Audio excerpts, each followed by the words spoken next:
بسم اللہ الرحمن الرحیم اللہم صلی علی محمد وآل محمد۔ آغیون و خاران، نامحرم سے دوستی کرنا دور جدید میں ایک فیشن سمجھا جاتا ہے۔ اس چیز کو تہذیب و تمدن کا حصہ سمجھا جا رہا ہے اور اسے کلچر کا نام دیا جا رہا ہے، بلکہ میں یوں کہوں کہ نامحرم سے دوستی کرنے کو زمانہ جاہلیت یعنی جاہلیت قدیم میں بھی یہ چیز تھی۔ قرآن مجید کا اگر آپ مطالعہ کریں تو یہ چیز بھی، آپ کو تاریخ کا بھی مطالعہ کریں تو یہ چیز آپ کے سامنے آئے گی کہ جاہلیت قدیم میں بھی یہ چیز تھی اور کنیزوں میں یہ بالخصوص تھی۔ تو قرآن مجید نے اس حوالے سے ہماری جو رہنمائی کی ہے، آج کی اس مختصر گفتگو میں ہم دیکھنا چاہیں گے کہ ایک نامحرم کے ساتھ جو ہے وہ پوشیدہ تعلقات رکھنا، یعنی انہیں اپنا آشنا بنا کے رکھنا، یہ جو دوستی ہے، یہ جو رفاقت ہے، اس بارے میں قرآن مجید نے ہماری کیا رہنمائی کی ہے۔ اپنے مراجع عظام جو ہے وہ اپنے ان کے فتاویٰ بھی آپ دیکھ لیں، وہ تو آپ کو اس چیز کی دو ٹوک ان کا موقف ہے کہ نامحرم سے رفاقت اور دوستی کرنا جو ہے وہ جائز نہیں ہے۔ خود جو ہمارا منبع اولی ہے اور جو دین دستورات دین میں جس سے استنباط احکام کیے جاتے ہیں ان میں سے پہلا جو ہے وہ قرآن کریم ہے۔ تو قرآن کریم نے اس سلسلے میں ہماری جو ہے وہ کیا رہنمائی کی ہے؟ آیا قرآن مجید میں نامحرم سے دوستی کرنے کے بارے میں جو ہے وہ آیات موجود ہیں؟ اگر وہ ہیں تو وہ کون سی ہیں؟ وہ آج کے اس مختصر گفتگو میں ہم آپ کو یہی یاد کرنے لگے ہیں کہ نامحرم سے دوستی کرنا جو ہے وہ قرآن کی روح سے کیسا ہے۔ دیکھیں، جب آپ شریک حیات کا انتخاب کرنا چاہتے ہیں جس سے آپ سلسلہ ازدواج میں منسلک ہونا چاہتے ہیں، تو اس وقت قرآن کریم میں اس طرح آیا ہے کہ مثلا یہ خصوصیات اس میں ہونی چاہیے، ایمان کو مد نظر رکھا گیا ہے اور جو ہے اس کے اخلاق کو مد نظر رکھا گیا ہے، تقوی کو مد نظر رکھا گیا ہے۔ تو وہاں پہ جب مردوں سے یہ خطاب کیا گیا ہے کہ جب تم اپنے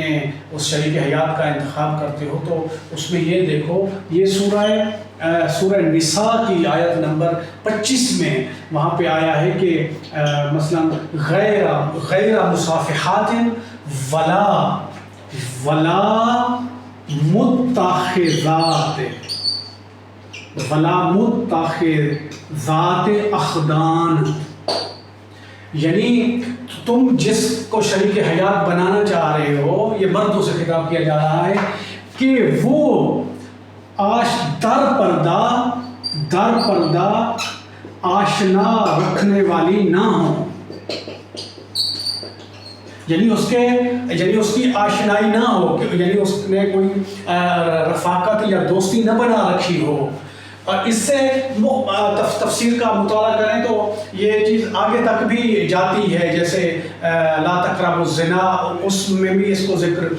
کیا جا سکتا ہے اس میں، لیکن ہم اپنے موضوع کے حوالے سے جو ہے وہ یہ بات کرنا چاہیں گے کہ یہاں پہ در پردہ آشنا رکھنے والی نہ ہو، یہ کہا گیا ہے کہ مثلا اس کا ایمان ہو، ایمان کو مد نظر رکھنا ہے، اپنے تقوی کو مد نظر رکھنا ہے، وہ یا غیر مصافحات کے الفاظ وہاں پہ موجود ہیں کہ وہ بد چلنی کا ارتکاب کرنے والی نہ ہو۔ اس کے آگے جو ہے یہ سورہ نساء کی جو ہے وہ آیت نمبر 25 ہے، یعنی ولا متخذات اخدان، وہ در پردہ آشنا رکھنے والی نہ ہو۔ اور اسی طرح دوسری آیت جو ہے وہ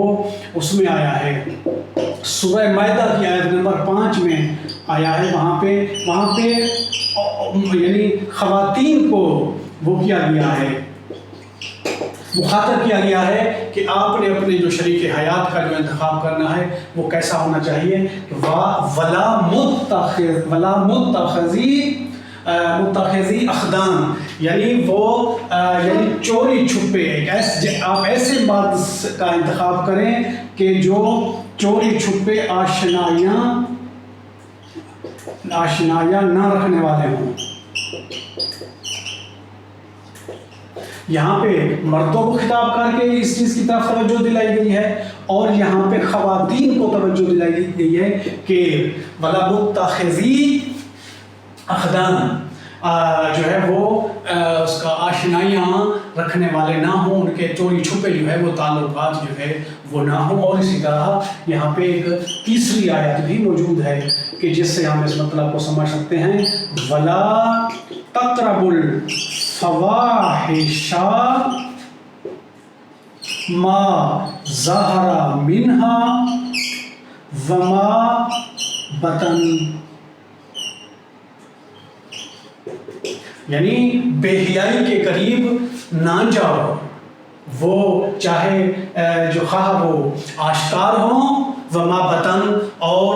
چاہے وہ پوشیدہ ہوں. یعنی وہی اسی پوشیدہ سے مراد جو ہے وہ یہی تعلقات اور دوستی کے کرنے کو جو ہے وہ نامحرم سے دوستی کرنے سے روکا گیا ہے. یہ 3 آیات قرآن مجید میں ہماری رہنمائی کرتی ہیں کہ نامحرم کے ساتھ تعلقات رکھنا، نامحرم کے ساتھ دوستی رکھنا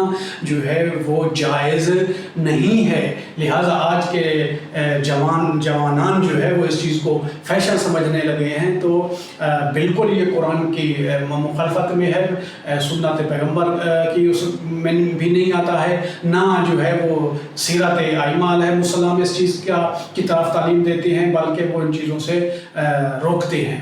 آپ کو ہمارا موضوع جو ہے وہ اچھا لگا ہو، آپ کو ہماری گفتگو پسند آئی ہو، تو ہمارے چینل کو جو ہے سبسکرائب کرنا مت بھولیے گا. شکریہ.